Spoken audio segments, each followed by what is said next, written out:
You're having coffee. You can see I've had some. This is my Braveheart mug.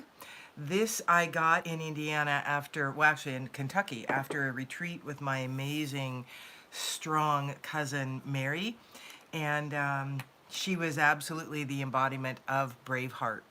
So, good morning. It is a Friday. Doesn't really matter because when you see this video, it will be exactly what you need. Archangel Uriel is the guide with us this morning, bringing through an empowering message to move into this weekend. The Breath of Life card is just as light radiates in all directions, so does conscious breath. Under its influence, thought loses its tendency to disconnect into dualism. The movements of quantum thought resembles ripples on a lake. Breathing up, hear the word sat. Breathing out, hear the word nam. Sat nam. That is you being your true authentic self with that true authentic name. So in all things, be authentic. That is the overarching theme for this reading this morning. The parrot spirit then comes in. Good morning, Jonathan. And that is watch your words. So as you are being your true authentic self, I would ask for the wisdom to say what you need to say in a way that it is well received then, so that your maybe prejudices or ideas or feelings about a given situation are not in the forefront. It is tempered with the wisdom that can be brought through you in your authentic self. The next card that came up was the goddess Sulis and bodies of water. This is talking about spend time near water, such as a lake, a river, an ocean, to recharge your batteries, to heal. But more than that, water is an amazing healing, conductive energy. So I invite you to start playing more with water, not necessarily the kind, and for many of us, this time of year, we cannot get out near water for any length of time because it's very cold. But it in and of itself is a healing element, and coding your water with your energetic intention is a powerful tool to move forward with in your life. So let's say you struggle with self-belief. Your base belief system is that I'm not worthy of anything. I'm a piece of garbage. I don't have anything to offer. So create a well of water. Get a gallon jar. Fill it with spring water. And for 2 or 3 minutes, put your hands on that jar, project love, project gratitude by just listing the things you're grateful for. Get those heart photons going and infuse that water with love and gratitude. That's the beginning. And then drink that as your water source. When it gets low, fill it again, because those molecules of water that are already encoded will entice the other water to take on that code, and almost immediately.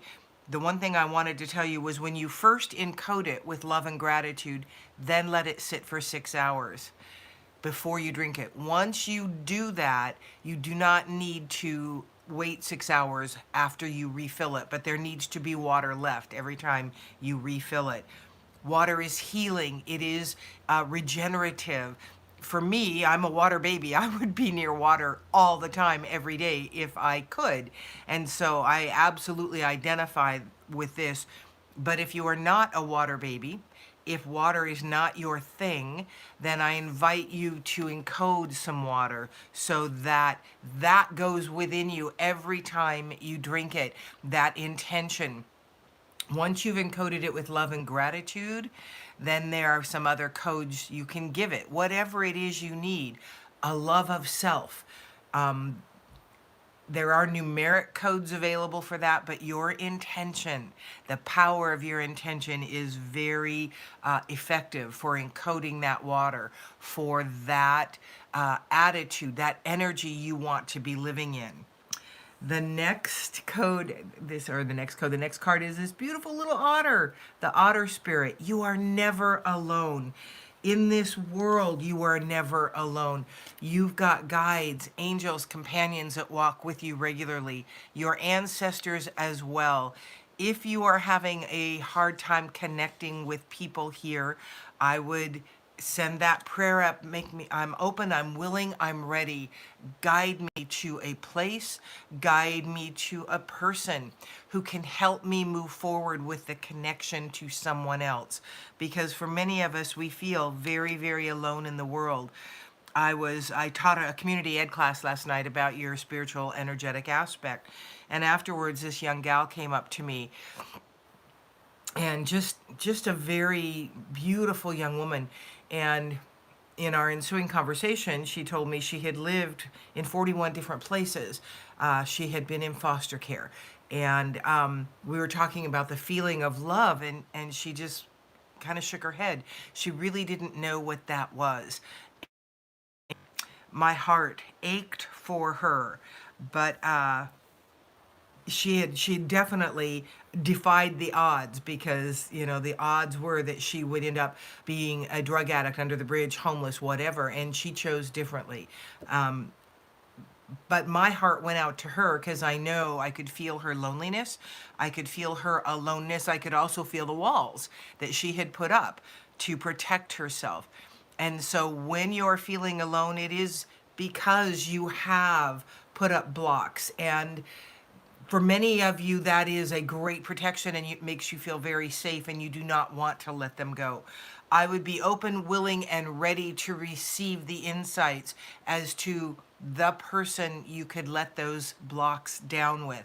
But be forewarned, do not depend on someone else to give you what you need.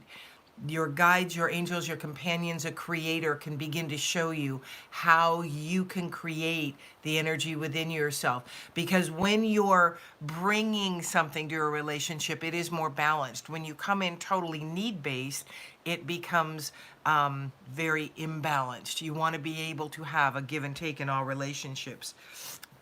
The next animal spirit card came up was the frog spirit. Clear out the clutter. And this has certainly been coming up for me.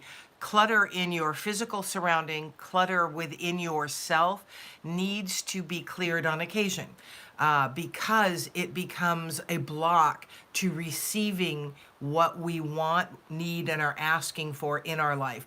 Not so much on the physical material level, but clutter in our surroundings also produces clutter in our mind. And it is hard to hear our guides and understand the guidance we're receiving when we have that clutter presence. And this is a very specific card for someone out there. This is the goddess Avalokitesvara. See the other person's point of view.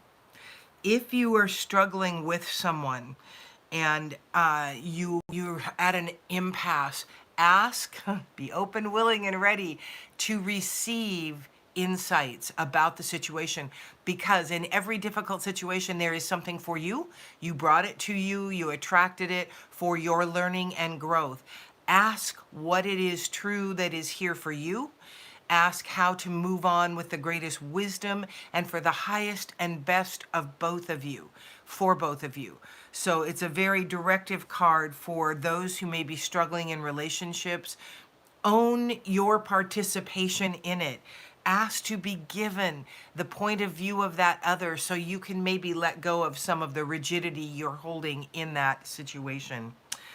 So I'm going to go do my Facebook Live now, so I was just checking the time. A very complete reading for this beautiful Friday in February, going into a weekend that is charged. For whatever reason, it is a charged weekend. I'm going to be doing a wedding this afternoon. I'm very excited about that. Those are amazing times. And this is a couple that have been married before. They were first marriage for one another, and this is many years later. They already have they at this point have grandchildren. So that's going to be a very positively charged weekend Kickstarter. So I'm looking forward to that. Be open, willing, and ready this weekend to receive guidance and understanding to help you move forward in your highest and best good. Thank you so much for joining me. I'm Victoria Savage, Nurse Savage, on your side, your wisdom guided oracle. Until we meet again.